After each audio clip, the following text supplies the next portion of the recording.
আসসালামু আলাইকুম, রুফার রান্নাঘরে আপনাদের সবাইকে স্বাগতম। ফিরে এলাম আবারও নতুন একটি রেসিপি নিয়ে। আমার আজকের রেসিপি পাউরুটির ব্রেড দিয়ে রসমালাই। আমি এটা খুবই সহজ এবং খুবই মজাদারভাবে তৈরি করে দেখাবো। আশা করছি আমার রেসিপিটি আপনাদের সবাই খুব ভালো লাগবে। ভালো লাগলে আমার চ্যানেলটি অবশ্যই সাবস্ক্রাইব করে দিবেন এবং পাশে থাকা বেল বাটনটি অন করে দিবেন। আর যারা যারা সাবস্ক্রাইব করেছেন তাদেরকে অসংখ্য ধন্যবাদ। আর রেসিপিটি ভালো লাগলে অবশ্যই লাইক, কমেন্ট এন্ড শেয়ার করে দিবেন। তো চলুন আর কথা না বাড়িয়ে আমার রেসিপি শুরু করা যাক। তো আমি প্রথমেই ব্রেডগুলোর এই ব্রাউন অংশটা একটি ছুরির মাধ্যমে কেটে নিব এবং তারপর টুকরো টুকরো করে এগুলোকে ব্লেন্ডারে ব্লেন্ড করে ব্রেড গ্রাম বানিয়ে নিব। তো আমি আমার ব্রেডগুলো ব্রাউন অংশগুলো ছাড়িয়ে নিয়েছি। এখন আমি এগুলোকে টুকরো টুকরো করে নেব। তো আমি আমার ব্রেডগুলোকে টুকরো টুকরো করে নিয়েছি। এখন আমি এগুলোকে একটা ব্লেন্ডারে জগে নিয়ে নেব। আমি এগুলোকে ব্লেন্ডারে জগে দিয়ে দিচ্ছি। এখন আমি এগুলোকে ভালোভাবে ব্লেন্ড করে নেব।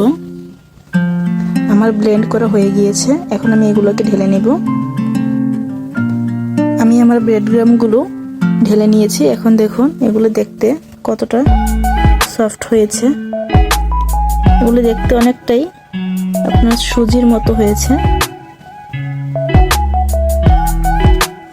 তো এখন চলুন পরবর্তী প্রসেসিংয়ে যাওয়া যাক।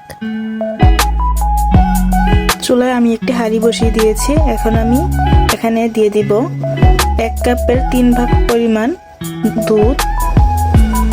এখানে অ্যাড করে দিব হাফ কাপ চিনি। হাফ কাপ থেকে আমি একটু কম নিয়েছি।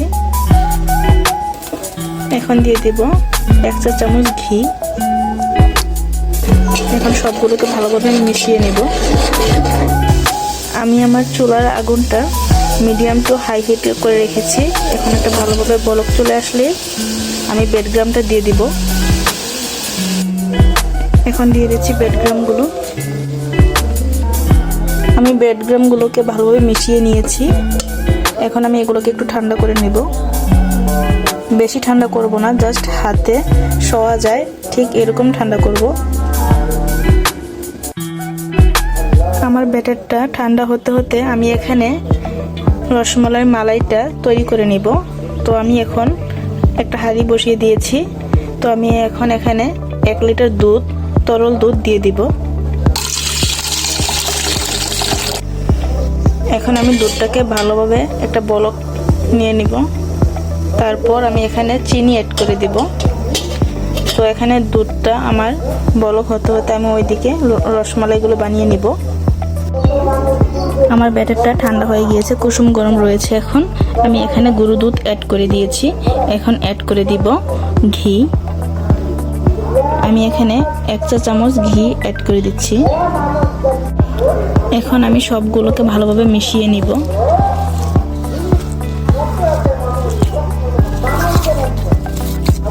আমি এগুলোকে ভালোভাবে মিশিয়ে নিয়েছি।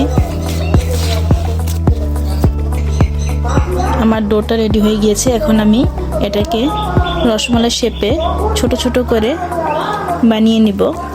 আপনারা আপনাদের ইচ্ছে মতো বানিয়ে নিতে পারেন। এটা গোল বা লম্বা আকৃতিতে বানাতে পারেন। আমি আজ একটু লম্বা আকৃতিতে বানাবো। আমি আমার রসমালাইটা এই সাইজে বানিয়ে নিয়েছি। এখন সবগুলো এই সাইজে বানিয়ে নিব। আমার দুধটা বলক চলে এসেছে। এখন আমি এখানে অ্যাড করে দিব হাফ কাপ চিনি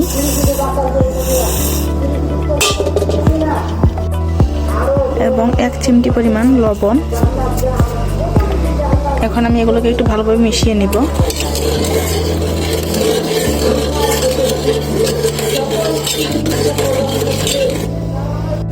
এখন আমি এখানে অ্যাড করে দিব ছোট ছোট কয়েকটি এলাচ।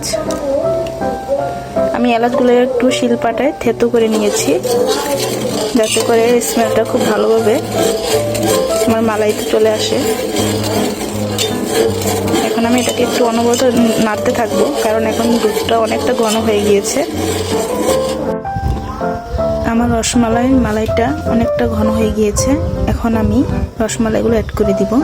আমার 8 পিস ব্রেড দিয়ে এই পরিমাণ রসমালাই হয়েছে, দেখুন। এখন আমি এইগুলোকে সবগুলো একসাথে ঢেলে দিব।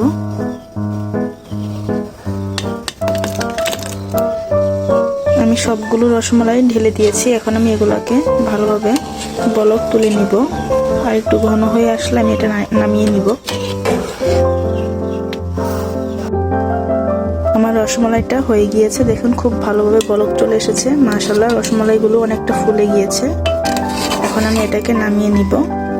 এর থেকে বেশি জাল দিলে আমার মালাইটা অনেকটা ঘন হয়ে যাবে, কারণ ঠান্ডা হলে এমনিতে এটা অনেকটা জমে যাবে। তাই আমি এখনই চুলা থেকে নামিয়ে নিব। এই হচ্ছে আমার রসমালাইয়ের ফাইনাল লুক। আমি এটাকে চুলা থেকে নামিয়ে ঠান্ডা করে ফ্রিজে রেখে দিয়েছিলাম। এখন আমার রসমালাইটা দেখুন, মাশাআল্লাহ কতটা ঘন আর কতটা সুন্দর হয়েছে, পারফেক্ট। আপনারাও যদি বাসায় এরকম পারফেক্ট রসমালাই বানাতে চান ব্রেড দিয়ে, তাহলে অবশ্যই আমি যেভাবে করেছি সবকিছু ফলো করে এভাবে করবেন, তাহলে দেখবেন খেতে খুবই মজা হবে। দেখুন মাশাআল্লাহ কতটা সফট হয়েছে। আমি একটা কেটে দেখাচ্ছি। দেখুন মাশাআল্লাহ অনেক সুন্দর হয়েছে। আমার রসমালাইটা দেখতে যতটা সুন্দর হয়েছে, মাশাআল্লাহ খেতেও অনেক সুন্দর মজা হয়েছে। আশা করছি আমার আজকের রেসিপিটি আপনাদের কাছে অনেক ভালো লেগেছে। ভালো লাগলে অবশ্যই লাইক, কমেন্ট এবং শেয়ার করে দিবেন। আর যারা যারা আমার চ্যানেলটি এখনো সাবস্ক্রাইব করেনি, তাদেরকে বলবো প্লিজ আমার চ্যানেলটি সাবস্ক্রাইব করে দিবেন। আর যারা যারা সাবস্ক্রাইব করেছেন তাদেরকে অসংখ্য ধন্যবাদ।